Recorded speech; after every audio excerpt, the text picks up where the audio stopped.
আমাদের মানিকগঞ্জের মধ্যে এত সুন্দর কাশফুল আছে, সেখানে না গেলে জানতামই না। তো কাশফুলে কোথায় ঘুরতে গেলাম, সাথে আমার পছন্দের চা খেয়ে আসলাম, সাথে আরো অনেক ঘোরাঘুরি করলাম, মজার মজার খাবার খেলাম। এসব নিয়েই থাকছে আজকের ভিডিও। হ্যালো এভরিওয়ান, আসসালামু আলাইকুম। This is lima and welcome to lima আপু। কেমন আছেন সবাই? তো আমরা সবাই মিলে সেদিন গিয়েছিলাম কাশফুলের রাজ্যে। কাশফুলের সাথে তো কিছু পিকচার আপলোড করেছিলাম, তখন থেকে অনেকেই জানতে চেয়েছেন কোথায় এই কাশফুল। তারা এই ভিডিওটি দেখে নিন এবং কাশফুলে ঘুরে আসবেন।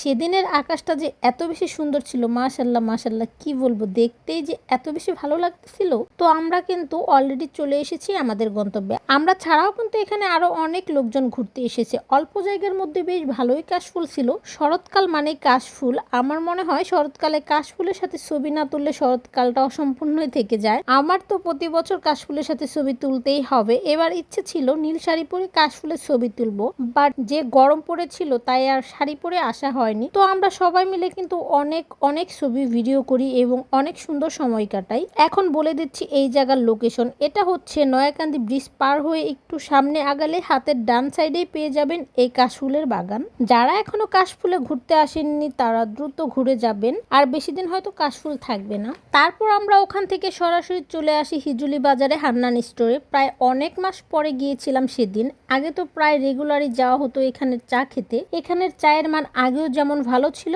এখনো ঠিক তেমনই আছে। এখানের চা আসলে অনেক বেশি মজা। এখানের মালাই চাও কিন্তু অনেক বেশি ফেমাস। কারা কারা এখানের মালাই চা খেয়েছেন অবশ্যই কিন্তু কমেন্টে জানাবেন। এখানের চা নিয়ে নতুন করে বলার কিছু নাই। এখানের চা মানে বেস্ট চা। এখানে চা খাওয়া শেষ করে আমাদের হুট করে পোড়া রুটি এবং মালাই চা খেতে ইচ্ছে হয়। পরে যেই কথা সেই কাজ, আমরা চলে আসি মালাই চা এবং পোড়া রুটি খেতে। এটা খেতে এসে আমার পোড়া রুটি এবং মালাই চা খাওয়ার স্বাদ মিটে যায়, আর জীবনে খাওয়ার ইচ্ছে নাই। কি আর বলবো, আর বেশি কিছু বলতে চাই না এই চায়ের ব্যাপারে।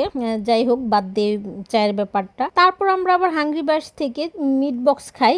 এটার ভিডিও তো আপনাদের সাথে আগেই শেয়ার করেছি। তো এখানে আমরা মিট বক্স খাই। মিট বক্সের টেস্টটা কিন্তু আসলে অনেক বেশি মজা ছিল, সাথে চিকেন ফ্রাইও ভালো ছিল। তাদের লোকেশন স্টেডিয়ামের পাশেই। তাদের দোকান বিকেল 5টা থেকে 10টা পর্যন্ত খোলা থাকে।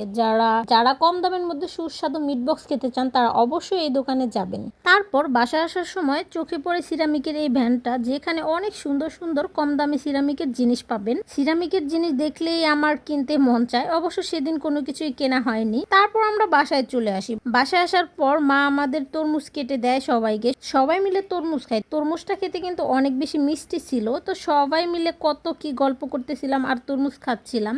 তো সবাই মিলে একসাথে থাকলে মজাটাই অন্যরকম, অনেক বেশি ভালো লাগে। তো আজকের ভিডিও এখানেই শেষ দিচ্ছি। আবার দেখা হবে নতুন কোনো ভিডিওতে। ততক্ষণ পর্যন্ত সবাই ভালো থাকবেন, সুস্থ থাকবেন। আল্লাহ হাফেজ।